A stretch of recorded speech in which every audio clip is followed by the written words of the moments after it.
الحمد لله نحمده ونستعينه ونستغفره ونؤمن به ونتوكل عليه ونعوذ بالله من شرور أنفسنا ومن سيئات أعمالنا من يهده الله فلا مضل له ومن يضلل فلا هادي له وأشهد أن لا إله إلا الله وحده لا شريك له وأشهد أن محمدا عبده ورسوله صلى الله تعالى عليه وسلم أما بعد فإن خير الحديث كتاب الله وخير الهدي هدي محمد صلى الله عليه وسلم وشر الأمور محدثاتها وكل محدثة بدعة وكل بدعة ضلالة وكل ضلالة في النار. أعوذ بالله السميع العليم من الشيطان الرجيم. بسم الله الرحمن الرحيم. يا أيها الذين آمنوا اتقوا الله حق تقاته ولا تموتن إلا وأنتم مسلمون. يا أيها الناس اتقوا ربكم الذي خلقكم من نفس واحدة وخلق منها زوجها وبث منهما رجالا كثيرا ونساء واتقوا الله الذي تساءلون به والأرحام إن الله كان عليكم رقيبا.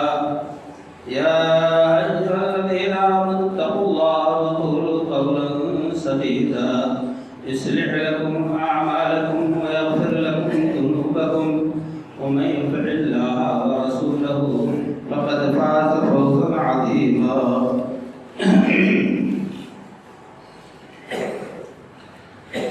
قال الله تبارك وتعالى في مقام آخر وسارعوا إلى مغفرة من ربكم وجنة عرضها السماوات والأرض أعدت للمتقين.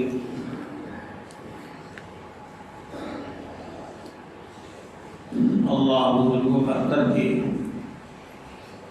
حمد و ستائش، تعریفات و توصیفات کے بعد بے شمار درود و سلام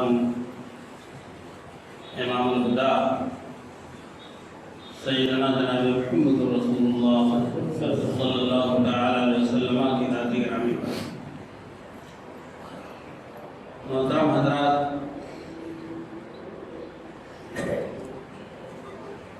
دن اور رات اور ہفتے اور مہینے گزرتے گئے کہ اللہ کے فضل و کرم سے ہمارے اور آپ کے سامنے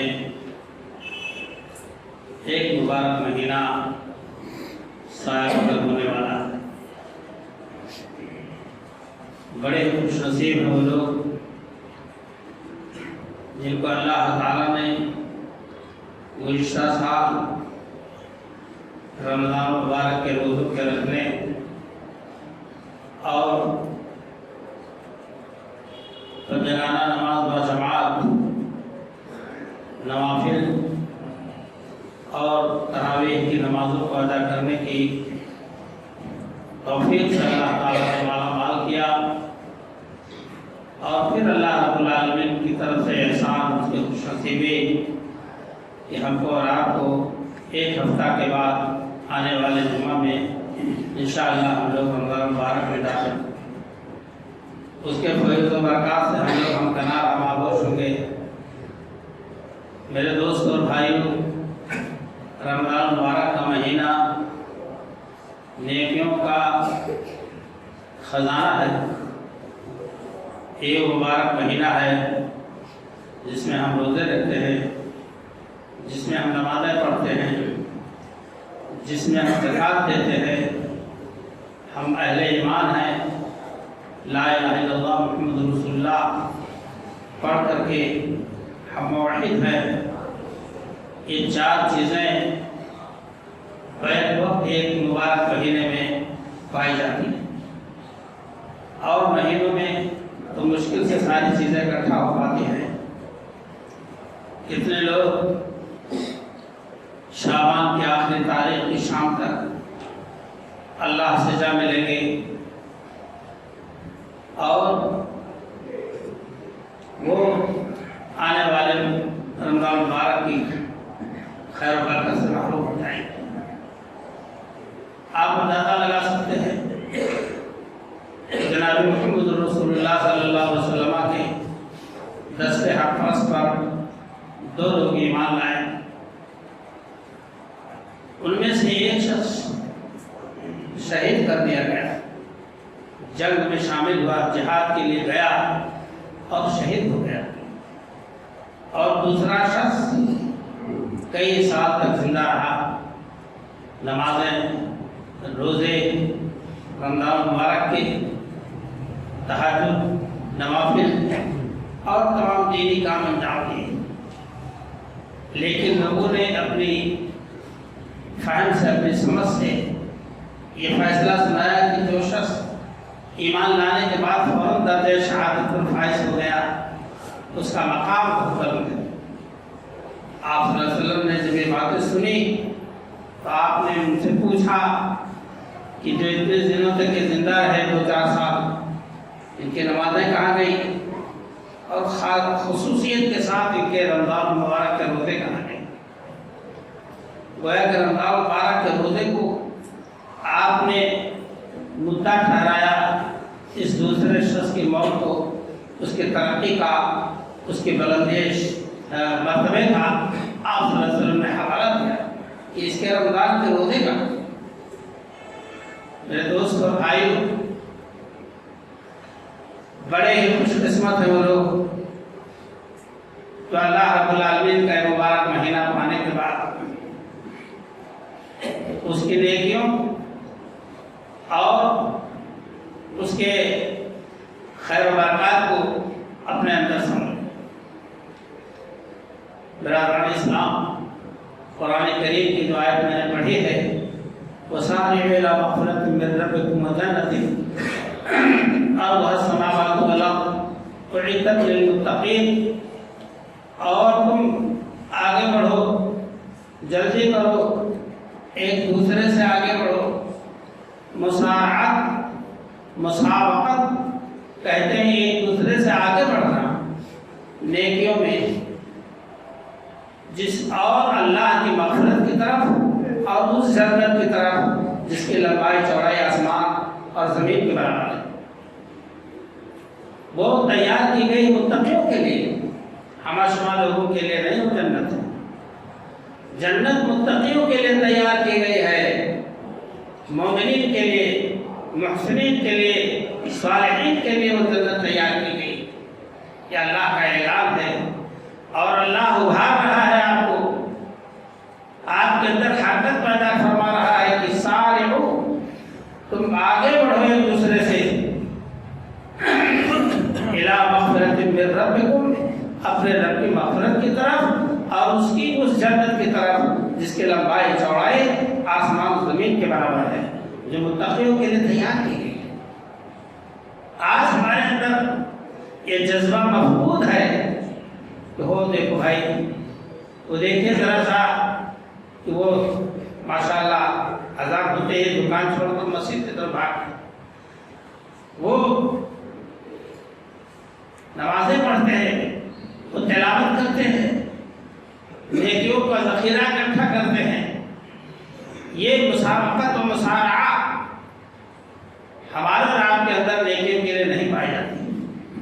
دنیا داری کے لیے تو ہم بہت تیز کر رہا ہیں، اور ایک دوسرے کو دیکھ کر آگے بڑھنے کی دنیا داری میں جو صلاحیت ہم صرف کرتے ہیں، جتنی تو کرتے ہیں، جتنی توڑ پھوڑ کرتے ہیں، اس کا عشر عشیر بھی نہیں، 10واں حصہ بھی نہیں۔ ہم آخرت کے لیے کوئی تیاری کریں، کوئی تیاری، کوئی مقابلہ نہیں۔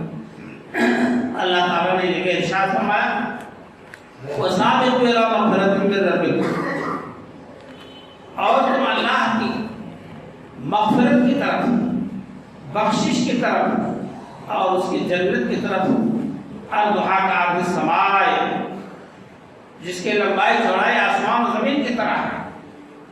ہم اپنے خیالات اور اپنے تصور میں نہیں لا سکتے کہ وہ جنت کی لمبائی اور چوڑائی کتنی.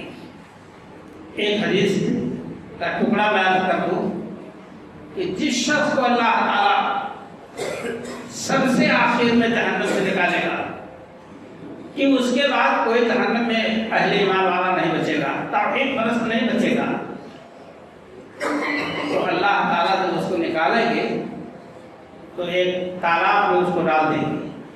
پھر وہ بہت خوبصورت انداز میں چہرہ بھرا اور خوبصورتی اس کی ہو جائے گی، کوئلہ پن کالا پن اٹھاؤ ختم ہو جائے گا.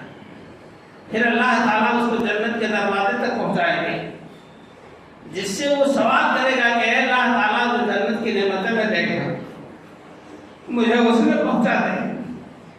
اللہ تعالیٰ کہے گا جاؤ، تمہاری جنت سب سے چھوٹی جنت ہوگی اور وہ جنت کتنی بڑی ہوگی تمہاری، جہاں تک تمہاری نظر جائے. اللہ کا انعام بہت بڑا ہے، بڑا رحمت والا ہے، بڑی شان والا ہے. بندے کو گنہگار کو آخر میں نکالنے کے بعد جس بلند درجے پر فائز کرے گا، آپ اندازہ کریں جن کو اللہ تعالیٰ پہلے نمبر پر جنت دے گا ان کی جنت کا عالم ہے کہ جاؤ تمہاری وہ جنت جہاں تک تمہاری نظر جائے، طاقت نظر ہو تمہاری جنت ہو، یہ سب سے چھوٹی جنت ہوگی تمہاری جنت کی. برادر علیہ السلام کی مثال کے لیے اللہ نے فرما دیا کہ ہم زمین دیکھ رہے ہیں، آسمان دیکھ رہے ہیں، ہمارے لیے تو کوئی کنارہ ہی نظر نہیں آتا کہ آسمان کا کون سا کنارہ ہے، زمین کا کون سا کنارہ. آسمان کی پہنائیاں، زمین کی وسعت ہم دیکھ رہے ہیں مگر ہمارے تصور سے باہر تعداد ہے.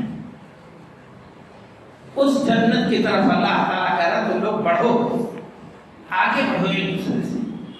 یہ ہماری اور آپ کی ذمہ داری ہے کہ ہم اس مسئلے کو آسانی میں نہ لیں.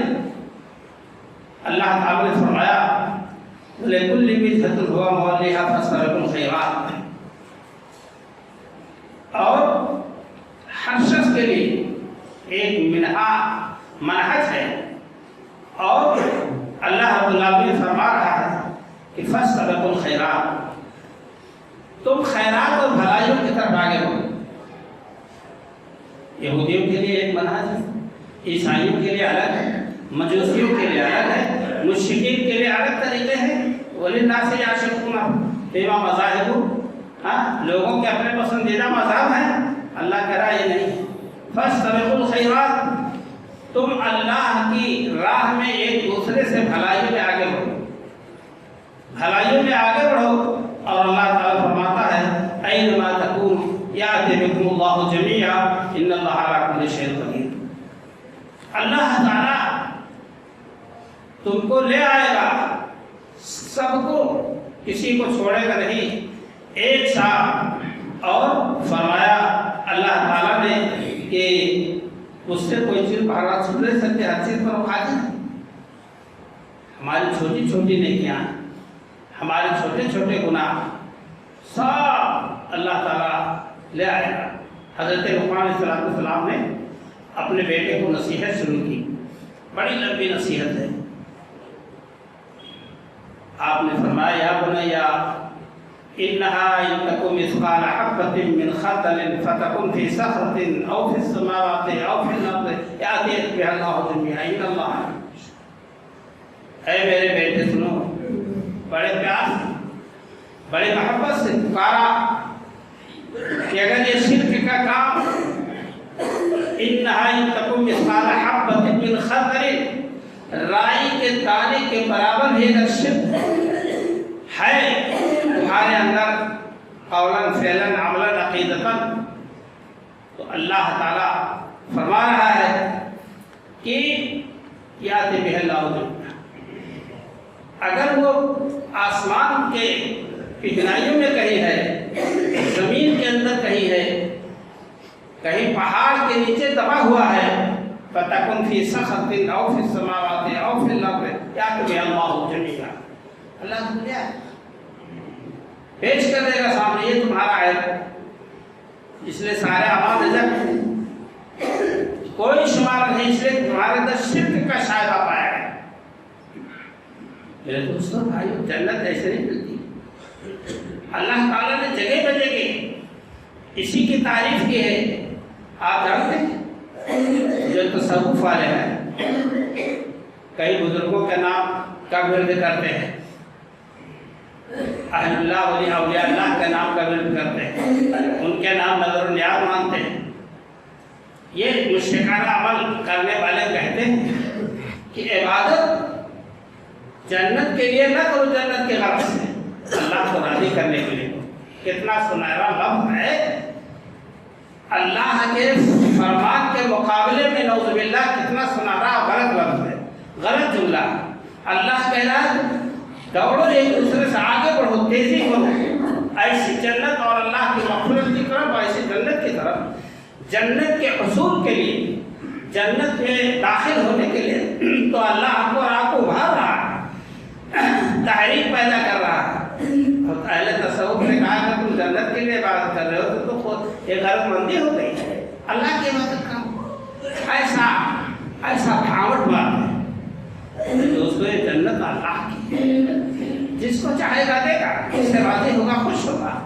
بعض لوگ پوچھتے ہیں کہ گئے تھے نماز پڑھے تو جنت ملی کہ نہیں ملی، تمہاری جنت کہاں؟ ارے جنت اور دوزخ اللہ کی امانت ہے، جہاں بانٹتے ہو گے جنت دوزخ کی، جنت ہمارے لیے دوزخ کس کے لیے؟ ان سے جاؤ پوچھو یہ سرٹیفکیٹ تمہیں کہاں سے؟ یہ بڑا کافرانہ سوال ہے، اس کا ایمان میں، اسلام میں، دین میں کوئی حصہ نہیں ہے۔ جب یہ سمجھے کہ یہ گئے تھے نماز پڑھنے تو جنت لے کے بھی آ رہے ہیں، یہ کوئی جلیبی نہیں ہے کہ چھان کے گرما گرم دھر دو۔ آپ جانتے ہیں حضور اکرم جناب محمد رسول اللہ صلی اللہ علیہ وسلم پر روایت کریمہ نازل ہوئی کہ والذین یؤتون ما آتاهم قلوبهم وجلۃ، وہ لوگ جن کو اللہ نے دولت دی، اللہ کی راہ میں خرچ کی، اس کے باوجود ان کے دل خوف خدا سے لرز ہے۔ حضرت عائشہ رضی اللہ تعالیٰ نے جب یہ آیت سنی کہ انہم الی ربہم راجعون اولئک یسارعون فی الخیرات وہم لہا سابقون، حضرت عائشہ رضی اللہ عنہ نے سنا، عرض کیا ہے اللہ کے رسول صلی اللہ علیہ وسلم، یہ کفار ہوں گے، یہ مشرکین ہوں گے کہ جن کے دل خوف خدا سے لرز جائیں گے، کانپ جائیں گے، انہیں کے بارے میں اللہ نے فرمایا ہے وہ بدکار فاسق فاجر لوگ ہوں گے۔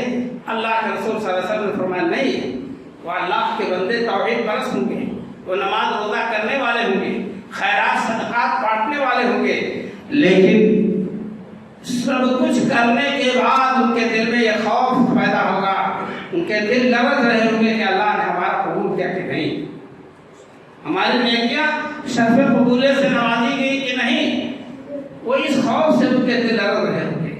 عائشہ وہ اہل ایمان ہوں گے۔ میرے دوستوں اور بھائیوں، جن کے اندر تقوی و طہارت ہے، وہ اللہ کے بندے جن کے اندر خوف خدا و خشیت الہی ہے، وہ اللہ کے بندے ہمیشہ دعا کرتے ہیں کہ اللہ تعالیٰ ہمارے نیکیاں قبول کر لے، عاجزی کرتے ہیں، انکساری کرتے ہیں۔ اور جن کے اندر جاہلانہ غرور و گھمنڈ ہے، وہ سمجھتے ہیں کہ ہم ایسے ہی تیر مار دیں گے۔ میرے دوستوں بھائیو، قرآن اللہ کا فرمان، ہم اور آپ اس پر توجہ دیں۔ اگر یہ غلط عقیدہ، غلط استہزاء مذاق آپ کے دل میں سما جائے تو آپ کو دائرہ ایمان سے باہر۔ میرے دوستوں بھائی، اللہ کی جنت ہے، اپنے بندوں کو دے گا جس کو اللہ تعالیٰ پسند فرمائے گا، جس سے راضی ہوگا۔ اور اللہ تعالیٰ نے فرمایا کہ اولئک یسارعون فی الخیرات، وہ اللہ کے بندے بہت زبردست کوشش کرتے تھے اللہ کے راہ میں، بھلائیوں کے کاموں میں، نیک کاموں میں، اور وہ لوگ کامیاب بشارت ہے اللہ کی طرف، تاکہ بندے مایوس نہ رہیں۔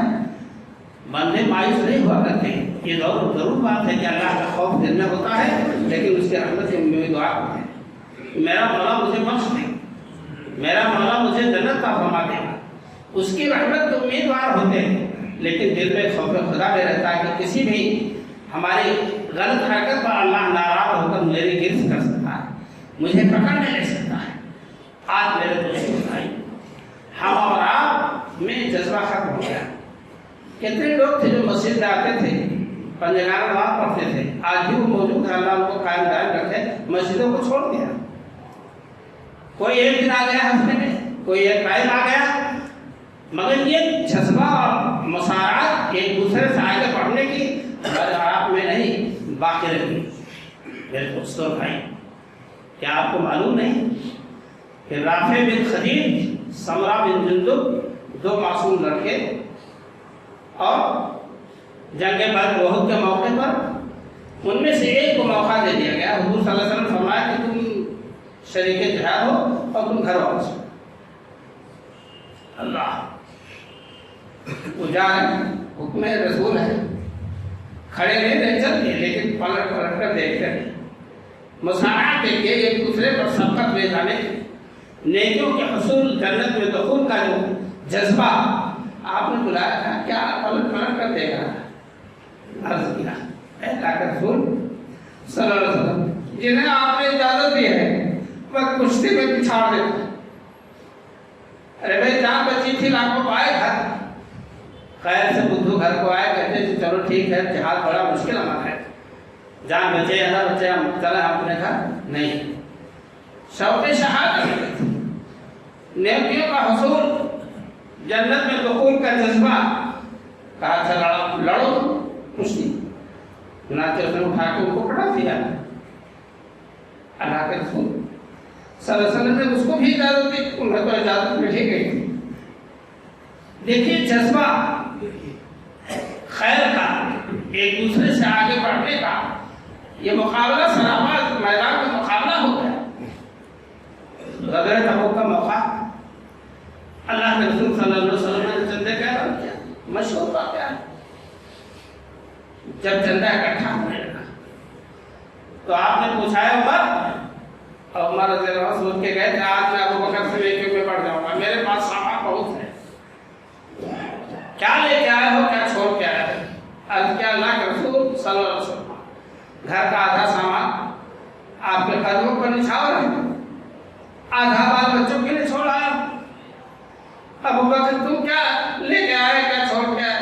اللہ کے رسول صلی اللہ علیہ وسلم، میں گھر کا سارا سامان اٹھا لایا ہوں، اللہ اس کے رسول کی محبت چھوڑ کے آیا۔ عمر پکار اٹھے، خدا کی قسم ہے ابو بکر سے نیک تو میں نہیں بڑھ سکتا۔ آج مقابلہ تھا، میرے من میں یہ تھا کہ آج میں ابو بکر سے بڑھ جاؤں گا، میرا سامان زیادہ ہے، لیکن جو گھر کا سارا سامان ہے ہم اس کا مقابلہ کیا کر سکتے ہیں؟ یہ ہے مسارات۔ اور غزوہ تبوک کے موقع پر 3 آدمیوں نے سستی کا مظاہرہ کیا، کاہلی کا مظاہرہ کیا، اپنے مضبوط اور طاقتور روٹینوں پر بھروسہ کیا۔ کہا چاہے تو قافلہ، اللہ کے رسول صلی اللہ علیہ وسلم، صحابہ، مجاہدین جا رہے ہیں، ہم لوگ چلیں گے شام تک، شام ہو گئی صبح چلیں گے، صبح ہو گئی شام چلیں گے۔ اب ہاتھ سے طوطے اڑ گئے، نکل گئے۔ کہا کہ اب ہم لوگ چل کر کیا کریں گے، تو ساتھ بھی نہیں پائیں گے۔ آپ دیکھتے ہیں نتیجہ کیا ہوا، خاموش ہو کر بیٹھ گئے۔ یہ سستی، یہ کاہلی، اور ان کا اپنا دنیا پر توکل اللہ کے علاوہ، کہ ہمارے پاس تو مضبوط طاقت تو نہیں، آپ ساتھ دھر لیتے، سب دھرا کر رہ گیا۔ اور جب رسول اللہ صلی اللہ علیہ وسلم لوٹے تو سوشل بائیکاٹ کر دیا۔ وہ مدینہ تھا، ہجرت کر کے جو آئے تھے، اللہ کے رسول صلی اللہ علیہ وسلم نے فرمایا کہ فلاں انصاری کا فلاں مہاجر بھائی ہے، تو حقیقی بھائی اس سے زیادہ درجہ مرتبہ ان کو دیا مہاجرین کو، اور آج بائیکاٹ کر دیا گیا تو نہ بیوی بولتی ہے، نہ باپ سے تعلق رہ گیا، نہ بھائی سے تعلق رہ گیا۔ ایک باغ میں بھائی کام کر رہا تھا، کعب بن مالک کا، جا کے دیوار کھاد کے پہنچے، منہ پھیر لیا، سامنے آئے منہ پھیر لیا۔ کہا کیا میں تمہارا بھائی نہیں ہوں؟ کہا آج تم میرے بھائی نہیں، ضرور تو حقیقی بھائی تو ہو، لیکن اب اسلامی اعتبار سے تم میرے بھائی ہو، نبی صلی اللہ علیہ وسلم نے بائیکاٹ کر دیا ہے، تم سے گفتگو کی ممانعت کر دی گئی ہے، آپ واپس جائیے، میں آپ کا بھائی نہیں۔ اللہ، یہ جذبہ میرے دوست اور بھائی، ہم اور آپ نیکیوں میں ایک دوسرے سے آگے بڑھنے کی ذرہ برابر اپنے اندر حرکت نہیں پا رہا، اور حساب سے چلتے ہیں نماز کے لیے، اور وہ بھی ہفتے میں ایک دن آ گئے، کوئی تو سال بھر نہیں آتا مسجد میں۔ کہا ہے کہ زنانہ نماز گھر پہ پڑھتے ہیں کہ جیسا عورتوں کے لیے نماز گھر میں افضل ہے۔ تو یہ کہنے کا مقصد ہے کہ ہم اور آپ کب بھی اسلام کو اپنائیں گے؟ یہی نہیں میرے دوستوں اور بھائی، رسول اکرم صلی اللہ علیہ وسلم نے فرمایا کہ ایک بار مجلس لگی ہوئی تھی کہ ابھی ایک شخص آ کے بیٹھے گا وہ جنتی ہے، ایک شخص آئے بیٹھ گئے، دوسرے دن فرمایا کہ ایک شخص ابھی آئے گا بیٹھے گا وہ جنتی ہے، وہی پھر آ گئے، تیسرے دن بھی وہی آ گئے۔ تو اب دیکھیے ایک صحابی رسول کو یہ جذبہ پیدا ہوا کہ یہ کون سی نیکی ہے تینوں دن یہ آئے جنت کے بشارت میں شامل ہو گئے۔ کہا بھائی میں آپ کا مہمان ہوں گا، چلیے بھائی، ساتھ میں رات رہے دن رہے، 5 وقت نمازیں ادا کی، تہجد ادا کی، نفلی روزے رکھے۔ کہا اللہ کے بندے تو نے روزے رکھے میں بھی روزہ رکھا، تو نے تہجد پڑھی میں بھی پڑھا، تو نے فرض نماز ادا کی میں بھی ادا کیا، آخر وہ 3 دن جو بشارت آپ نے دی اس کے مستحق آپ ہی قرار پائے، کیا خصوصیت ہے آپ کے اندر کہ مطلب میں بھی اسے اپنانے کی کوشش کروں؟ اللہ کے بندے اتنی سی بات تھی تو پہلے پوچھ لیتے، کوئی بات نہیں، میں کسی مسلمان کے لیے اپنے بھائی مسلمان کے لیے حسد اور کینہ نہیں۔ آپ مولوی صاحب ہو، حافظ صاحب ہو، نمازی ہو، حاجی ہوں، امیر و غریب ہوں، ذرا اپنے سینے کو پھاڑ کر دیکھیں کہ حسد اور کینہ سے ہمارا سینہ جل رہا ہے، ایک دوسرے کے خلاف راتوں دن قوانی غیبت آئی چل رہی ہے۔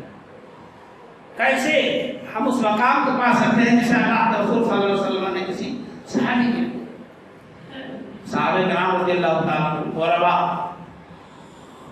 مسکین مساکین صحابہ کرام مساعات مسابقہ پھر خیرات کی بات میں کر رہا آئے، اے اللہ کے رسول صلی اللہ علیہ وسلم ذهب اهل الدثور بالأجور،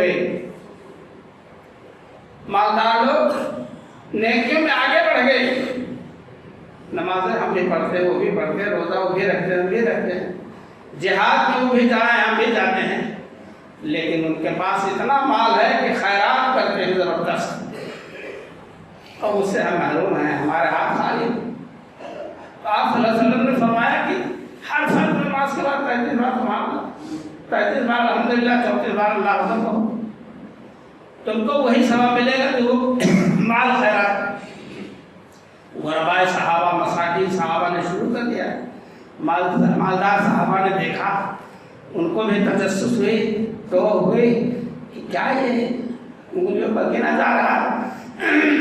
پتہ چلا اللہ کے رسول صلی اللہ علیہ وسلم نے انہیں بتلایا ہے کہ اگر یہ تم تسبیح پڑھو گے ہر فرض نماز کے بعد تو تم کل مالداروں کے ثواب کو پہنچ جاؤ گے جو اللہ کے راہ میں خرچ کرتے ہیں۔ کہا اس میں کیا ہم بھی پڑھیں گے، ہم بھی تسبیحات کو پڑھیں گے۔ اب انہوں نے شروع کر دیا، مالدار صحابہ نے آکر پھر اللہ کے رسول صلی اللہ علیہ وسلم سے ریکویسٹ کیا، عرض گزار ہے اللہ کے رسول صلی اللہ علیہ وسلم، اور مالدار لوگ بھی اس کو پڑھنے لگے، اب ہم لوگ کہاں جائیں؟ آپ نے فرمایا ذالک فضل اللہ یؤتیہ من یشاء، یہ اللہ کا فضل ہے جسے چاہتا ہے نوازتا ہے، میرے ہاتھ میں میرے بس میں کوئی چیز ایسی نہیں، جہاں تک بتانا تھا میں نے بتایا، آگے اللہ تعالیٰ کی مرضی ہے۔ ذالک فضل اللہ یؤتیہ من یشاء، اے اللہ کا فضل ہے جس کو چاہتا ہے نوازتا ہے۔ میرے دوستوں اور بھائیوں، یہ مسارات رمضان المبارک کا مہینہ آ رہا ہے جس کے بارے میں رسول اکرم صلی اللہ علیہ وسلم نے فرمایا کہ اتاکم رمضان شہر مبارک، تمہارے اوپر سایہ فگن ہونے والا ہے مبارک مہینہ، فرض اللہ علیکم صیامہ تفتح فیہ ابواب السماء، تم پر اللہ نے رمضان کے روزے کو فرض قرار دیا اور آسمان کے دروازے کھول دے جاتے ہیں جہاں سے تمہاری نیکیاں چڑھیں گی. تو لگو ابواب الجحیم، جہنم کے دروازے بند کر دیے جاتے ہیں.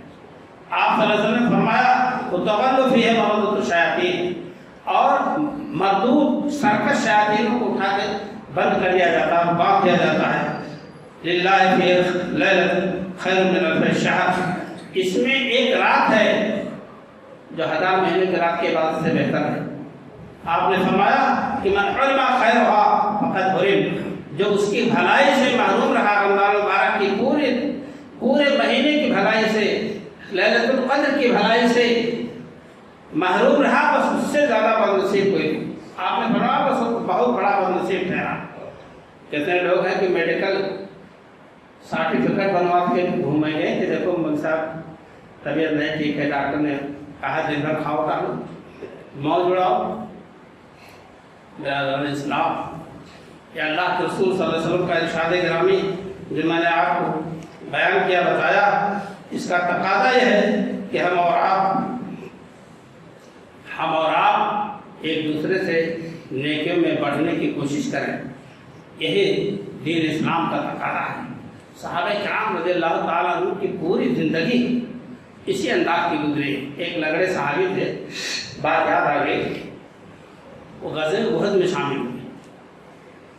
اللہ کے رسول صلی اللہ علیہ وسلم نے ان کو واپس جانے کی رائے دی کہ آپ معذور ہیں اور لگڑے پر، اندھے پر کوئی حرج نہیں،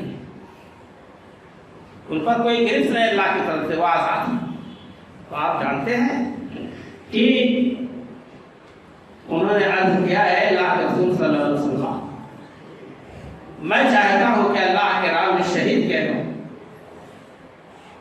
اور اسی لگڑے پیر سے لگڑاتے ہوئے جنت میں جاؤں. شہادت، یہاں آدمی تو نماز کے لیے 1000 معذرت بیان کرتا ہے، 1000 معذرت، موقع نہیں ملتا. یہ ہے وہ، اور وہ جان دینے کے لیے مصر ہے اللہ کے رسول صلی اللہ علیہ وسلم سے کہ اللہ کے رسول میں چاہتا ہوں کہ میری شہادت ہو اور میں اسی لگڑے پیر سے لگڑاتے ہوئے. آج ہمارے پاس دین اسلام پر چلنے عمل کرنے کے لیے سینکڑوں بہانے. ابھی میں 4-6 روز کانپور رہ کر کے آیا ہوں. ایسا لگتا ہے ہر نماز کے جیسا آج جمعہ یہ حال بھرا ہے، برآمدہ بھرا ہے اور آگے میں صفحے بچھی ہوئی. ایسا لگتا ہے کہ جمعہ کی نماز ہو رہی ہے، ظہر، عصر، مغرب، عشاء. میرے دوستوں بھائی، اور ایک نہیں، مساجد کا ایریا ہے اور نوجوانوں کا طبقہ. میں نے تو ایک درس میں کہا کہ مجھے یہ خوشی ہو رہی کہ جب میں یہاں تھا تو جوانوں میں جذبہ نہیں تھا، نوجوانوں میں، لیکن اب دیکھ رہا ہوں کہ الحمدللہ جہاں ہمارے بوڑھے بزرگ صفوں میں بیٹھے ہیں ان سے کہیں زیادہ ہمارے نوجوان پیش ہیں. اور ایک ہی چیز نہیں، تمام تدبیری کاموں میں ان کا ایک جذبہ ہے. آج ہمارے یہاں سمجھا جاتا ہے کہ دیکھا جائے گا. کیا دیکھا جائے گا؟ جس کی موت آ جائے گی وہ کیا دیکھے گا؟ اللہ کو کیا دیکھے گا؟ اللہ جب دیکھ لے گا تو حالت خراب ہو جائے گی. اس لیے میرے دوستوں اور بھائی، ہم اور آپ اپنے اندر آخرت کی تیاری کی فکر کریں اور نہ آگے بڑھ سکے کسی سے تو کم سے کم اپنے لیے یہ سمجھ کے کریں کہ ہمارے لیے ذریعہ نجات ہے. اللہ کے رضا جوئی کا یہ ذریعہ ہے، سبب ہے. اللہ تعالیٰ ہم سب کو اس بات کی توفیق عطا فرمائے. میرے دوستوں بھائی، یہ الفاظ اور آیات الہی اور الفاظ رسول صلی اللہ علیہ وسلم، احادیث رسول صلی اللہ علیہ وسلم کو سننے کے بعد آپ نے ضائع کر دیا تو کوئی معنی نہیں آپ کو مسلمان ہونے کا، کوئی مفہوم ہی نہیں آپ کو مسلمان بننے کا. بس اللہ تعالیٰ سے دعا ہے کہ رب کائنات ہماری دعا کو قبول فرمائے، ہم سب کی دعا کو قبول فرمائے اپنے ہاتھ سے، ہمارے آل اولاد کے ہاتھ میں، اور ہم کو اللہ تعالیٰ اسلام کا سچا پیروکار اور اس کا داعی اور مبلغ بنائے.